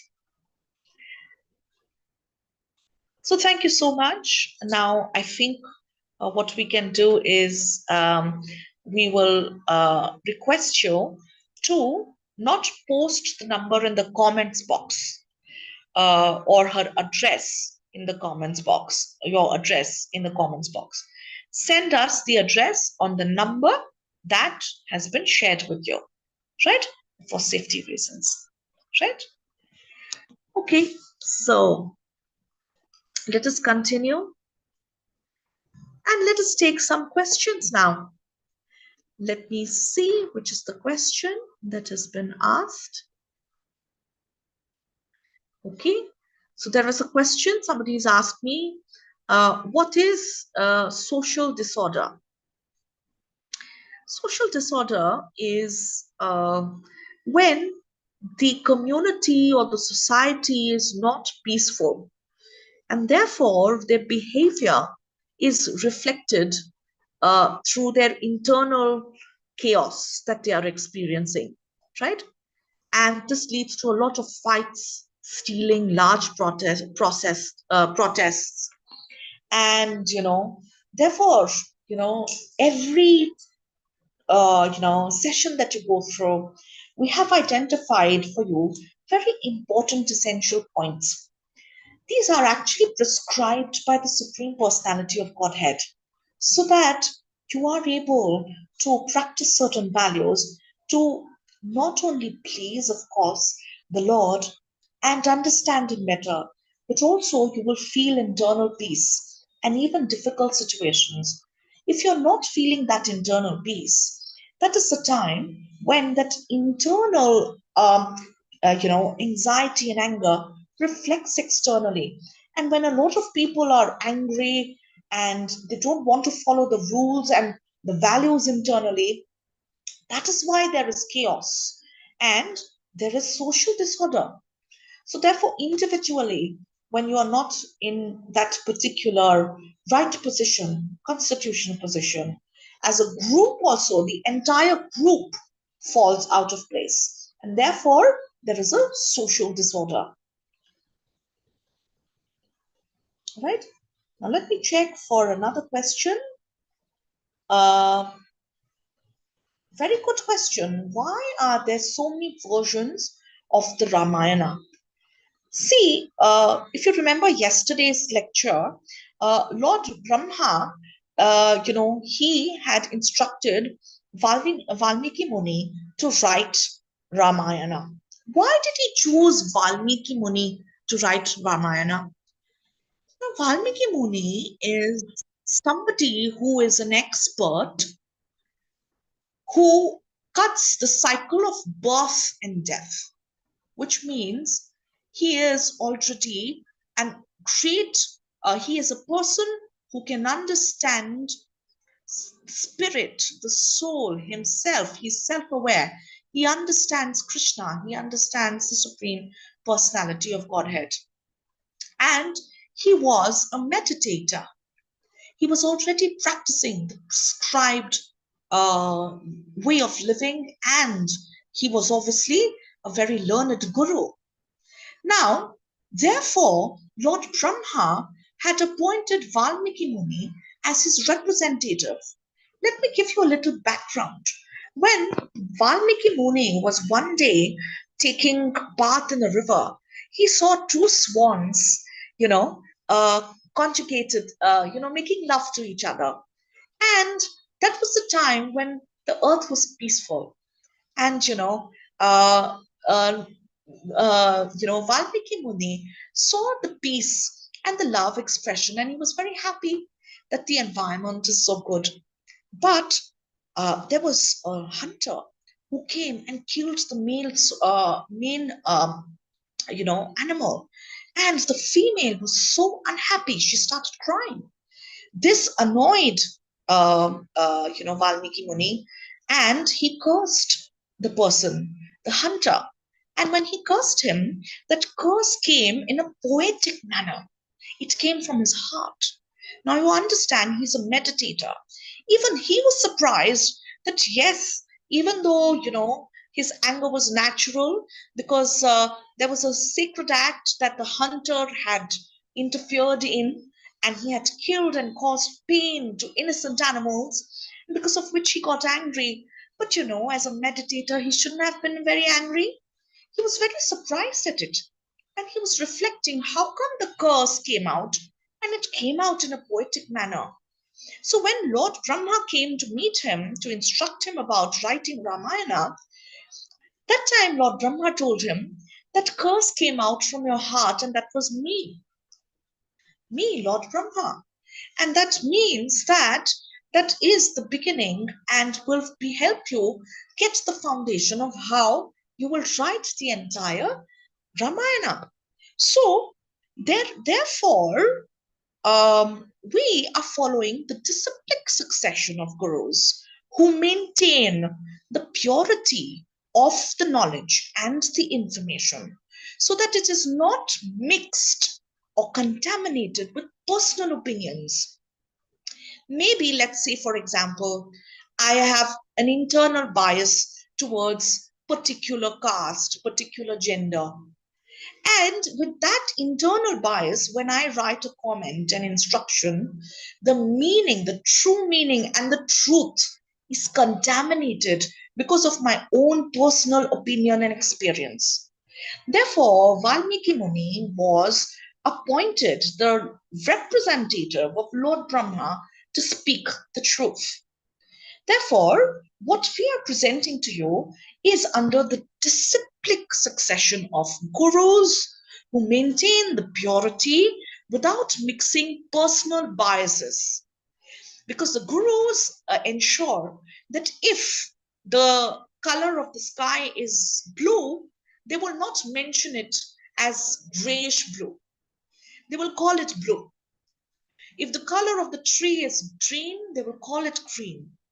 They will not mix their opinions. Unfortunately, there are a lot of commentators who want to comment about Lord Ram. Yes, their intentions could be pure. They want to glorify Lord Ram, but because they are, in this tough world of Kali Yuga, sometimes their opinions can be biased based on the tough experiences that they've had as a human being.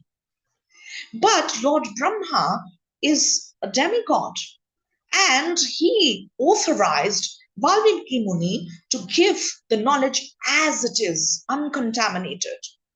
So, therefore, the gurus under the same disciplic succession follow the original version of Ramayana. So, there are a lot of commentators wanting to comment about Lord Ram, but the gurus always do that in service and not to influence or to put an opinion about what the actual meaning that the Lord wants to express. So that is the reason why a lot of people, have various versions. And it was written over thousands of years. And, a lot of people say a lot of things, but we must remember we have to refer to the right source of knowledge. And that is the secret of maintaining truth within yourself and experience truth, right? So, therefore, this is the most authentic one. Yes, absolutely. So, thank you so much for your participation. Please continue posting your questions. Please continue asking questions. And remember, when you are listening to Ramayana, it has to be with the understanding that we are listening to Ramayana to learn about the Supreme Personality of Godhead. Remember, when somebody wants to know about you and they ask you, what is your favorite food? And you say, I like gulab jamuns. Without reasoning, the person who wants to understand you will know that you like gulab jamun and this is your taste. So, therefore, when you are listening to Ramayana, it should be in a submissive manner, in a way that you can receive the knowledge, the understanding of Lord Ram, to understand him, and to finally, naturally realize your love for the Lord, right? And therefore, with that particular understanding, continue to attend all the classes that are being carried out, all sessions for this kids camp, and enjoy it. And always remember Lord Ram and remember him throughout the day, and continue with your daily lives and apply the learnings that you gain. Thank you very much, and I'll see you tomorrow again. Hare Krishna.